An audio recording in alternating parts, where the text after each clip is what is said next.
Good morning students. आज हम शुरू करें लेसन नंबर 2 समाजशास्त्र में प्रयुक्त शब्दावली, संकल्पनाएं एवं उनका उपयोग। परिचय देखिए। पिछला अध्याय हमें समाज और समाजशास्त्र दोनों से परिचित कराता है। हमने देखा कि समाजशास्त्र का मुख्य कार्य समाज और व्यक्ति की परस्पर क्रियाओं की खोज करना है। हमने ये भी देखा कि व्यक्ति समाज में स्वतंत्र रूप से नहीं रहते, वे सामूहिक निकायों जैसे परिवार, जनजाति, वर्ग, कुल, राष्ट्र का हिस्सा होते हैं। इस अध्याय में आगे हम व्यक्तियों द्वारा बनाए गए समूह के विभिन्न प्रकारों, असमान व्यवस्था के विभिन्न प्रकारों, स्तरीकरण की व्यवस्थाओं जिनमें व्यक्ति और समूह शामिल है, सामाजिक नियंत्रण के कार्य करने के तरीकों, व्यक्तियों की भूमिकाओं व जिस तरह वे उन्हें निभाते हैं एवं उनकी परिस्थिति के बारे में पढ़ते हैं। दूसरे शब्दों में हम ये जानना शुरू करते हैं कि किस प्रकार समाज अपने आप कार्य करता है, क्या ये सामंजस्यपूर्ण है अथवा विरोधग्रस्त है, क्या परिस्थिति और भूमिकाएं निश्चित है, सामाजिक नियंत्रण किस प्रकार कार्य करता है, किस प्रकार की असमानताएं मौजूद है। अभी भी यह प्रश्न रह जाता है कि इसे समझने के लिए हमें विशिष्ट शब्दावली और संकल्पनाओं की आवश्यकता क्यों होती है। समाजशास्त्र के लिए विशिष्ट शब्दावली की आवश्यकता क्यों पड़ती है, जबकि हम अपने दैनिक जीवन में परिस्थिति एवं भूमिका या सामाजिक नियंत्रण जैसे शब्दों का प्रयोग करते हैं। किसी विषय के लिए, जैसे नाभिकीय भौतिकी, जो उन पदार्थों से संबंध रखता है जिन्हें सामान्यतः लोग नहीं जानते तथा जिनके लिए सामान्य भाषा में कोई शब्द नहीं है, ये आवश्यक है कि विषय की अपनी एक शब्दावली हो। तथापि समाजशास्त्र के लिए शब्दावली और भी महत्वपूर्ण है, सिर्फ इसलिए कि इसकी विषय वस्तु परिचित है और सिर्फ इसलिए कि इसे दर्शाने के लिए शब्द मौजूद है। हम अपने आसपास की सामाजिक संस्थाओं से इतने अच्छी तरह परिचित हैं कि हम उन्हें स्पष्ट और बारीकी से नहीं देख सकते हैं। उदाहरण के लिए हम यह सोच सकते हैं कि चूंकि हम परिवारों में रहते हैं इसलिए हम परिवारों के बारे में सब कुछ जानते हैं। इसका मतलब समाजशास्त्रीय ज्ञान को सामान्य बौद्धिक ज्ञान या प्रकृतिवादी व्याख्या, जिनकी चर्चा हमने अध्याय 1 में की थी, के समानांतर रखने जैसा होगा। पिछले अध्याय में हमने यह भी देखा कि किस प्रकार एक विषय के रूप में समाजशास्त्र की एक जीवनी या इतिहास है। हमने देखा कि किस प्रकार भौतिकी और बौद्धिक विकास ने समाजशास्त्रीय दृष्टिकोण, इसके सरोकारों को आकार दिया। इसी तरह समाजशास्त्रीय संकल्पनाओं की भी एक कहानी है। बहुत सी संकल्पनाएं सामाजिक चिंतकों के उन सामाजिक परिवर्तनों को समझने और उनका खाका खींचने की चिंता को दर्शाती है जो कि पूर्व आधुनिक समय से लेकर आधुनिक समय तक स्थानांतरित हुए हैं।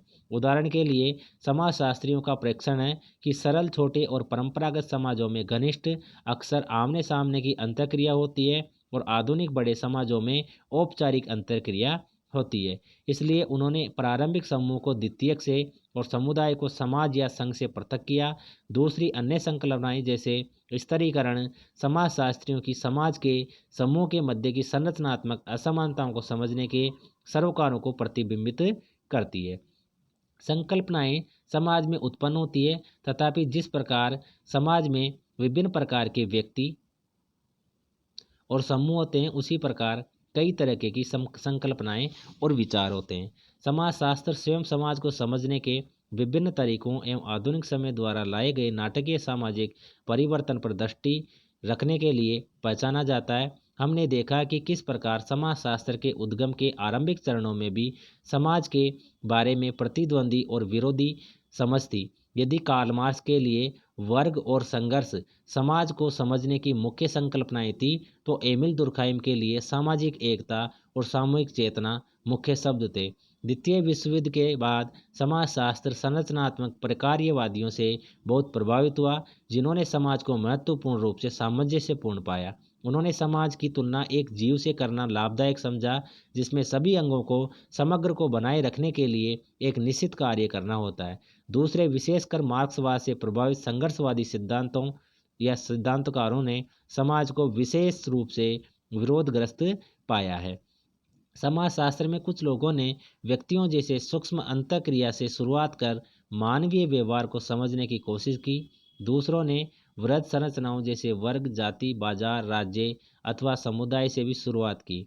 परिस्थिति और भूमिका जैसी संकल्पनाएं व्यक्ति के साथ आरंभ होती है। सामाजिक नियंत्रण या स्त्रीकरण जैसी संकल्पनाएं विस्तृत संदर्भ में आरंभ होती है, जिनमें व्यक्तियों का स्थान पहले से तय हो जाता है। महत्वपूर्ण मुद्दा यह है कि वर्गीकरण और प्रकार जिनकी चर्चा हम समाजशास्त्र में करते हैं हमारी मदद करते हैं और ये वास्तविकता को समझने के साधन हैं। ये समाज को समझने के ताले की चाबियां हैं। हमारी समझने की प्रक्रिया में ये प्रारंभिक बिंदु हैं, अंतिम उत्तर नहीं। पर क्या हो यदि इन चाबियों पर जंग लग जाए या ये मुड़ जाएं या ये ताले में न जा पाएं या प्रयास करने के बाद ताले में जाएं। इन परिस्थितियों में हम चाबी को बदलने की या सुधारने की आवश्यकता पड़ती है। समाजशास्त्र में हम संकल्पनाओं और वर्गीकरण का प्रयोग करते हैं और साथ साथ इनको निरंतर जांचते भी रहते हैं।